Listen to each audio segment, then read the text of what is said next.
12th maths example 4.25 solve அப்படின்னு கொடுத்துருக்காங்க. அப்படின்னா நான் இந்த எக்ஸை கண்டுபிடிக்கணும்.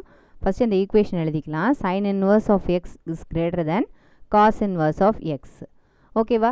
இப்போது இந்த எக்ஸ் வேல்யூ கண்டுபிடிக்கிறதுக்காக ஒரு சின்ன மாடிஃபிகேஷன் செய்ய போகிறோம். ஆனால் அதனால வேல்யூ மாற போகிறது கிடையாது. So adding sine inverse on both the sides, sine inverse of x on both the sides, ரெண்டு பக்கமும் நம்ம ஆட் பண்ணுறதுனால அதனுடைய வேல்யூ மாறாது. ஓகேவா? அதனால் sine inverse of x plus sine inverse of x is greater than cos inverse of x plus sin inverse of x. நம்மளுக்கு நல்லாவே தெரியும் cos inverse of x plus sin inverse of xங்கிறது அது pi by 2. அதனால் இந்த டோட்டலாக இந்த right hand சைடில் இருக்கு இல்லையா, அந்த கிரேட்டர் தெனுக்கு அப்புறம் அந்த வேல்யூக்கு பதிலாக நம்ம என்ன போட்டுக்க போகிறோம், pi by 2 போட்டுக்க போகிறோம்.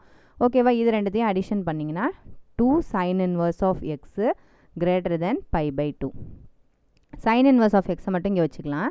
So sine inverse of x is greater than இந்த 2 கீழே வந்துருச்சுன்னா 2 × 2 4 டினாமினேட்டருக்கு வந்துடும். மல்டிப்ளிகேஷனில் இருக்கிறது இந்த பக்கம் வரும்போது டிவிஷனில் வந்துடும். நெக்ஸ்ட்டு இந்த எக்ஸை மட்டும் இங்கே வச்சுக்கலாம். ஏன்னா நம்ம எக்ஸோட வேல்யூக்கு தான் நம்ம சால்வ் பண்ணிகிட்ருக்கோம். ஸோ எக்ஸை மட்டும் இங்கே வச்சுட்டு இந்த சைன் அந்த பக்கம் எடுத்துகிட்டு போய் சைன் இன்வர்ஸ் அந்த பக்கம் எடுத்துகிட்டு போயிட்டோம்னா நம்மளுக்கு சைன்னு மாறிடும். ஸோ சைன் pi by 4ன்னு ஆகிடும். ஸோ சைனுக்கு pi by 4 pi by 4 போட்டோம்னா நம்மளுக்கு என்ன வேல்யூ கிடைக்கும் அப்படின்னா 1/√2. அப்போ எக்ஸோட வேல்யூ என்ன அப்படின்னா எக்ஸ் கிரேட்டர் தேன் 1/√2. ஓகேவா? இப்போது நம்மளுக்கு வந்து சைனாக இருந்தாலும் காசாக இருந்தாலும் அதனோட வேல்யூ ஆங்கிள்ங்கும்போது காசுக்கு வந்து 0லேருந்து பை, சைன்னா -pi by 2லேருந்து +pi by 2. ஆனால் வேல்யூங்கும்போது என்ன எதுலேருந்து இது வரைக்கும் அப்படின்னா -1லேருந்து +1 க்ளோஸ்டு இன்டர்வல் இந்த ரீஜனுக்குள்ளே தான் இருக்குது. அப்போ நம்ம எக்ஸ் கிரேட்டர் தென் 1/√2 அப்படின்னா அது 1/√2லேருந்து இன்ஃபினிட்டி வரைக்கும் நம்ம போயிடக்கூடாது. எதோட நிறுத்திக்கணும் அப்படின்னா 1ஓட நிறுத்திக்கணும். அதை தாண்டி போகிற வேல்யூஸ்லாம் கிடையாது இல்லையா? அதனால் 1 வரைக்கும் வர்றது தான், 1ஓட நிறுத்திக்கணும். இந்த 1/√2லேருந்து 1ஓட நிறுத்திக்கணும்.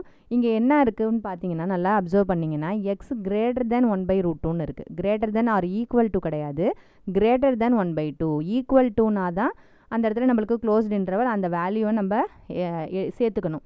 இப்படி கிரேட்டர் தென் மட்டும் இருந்துச்சு அப்படின்னா அந்த வேல்யூ பர்டிகுலர் வேல்யூவை விட்டுட்டு அதை தாண்டி இருக்கிற வேல்யூஸை மட்டும்தான் நம்ம எடுத்துக்கிற மாதிரி இருக்கும். ஓகேவா?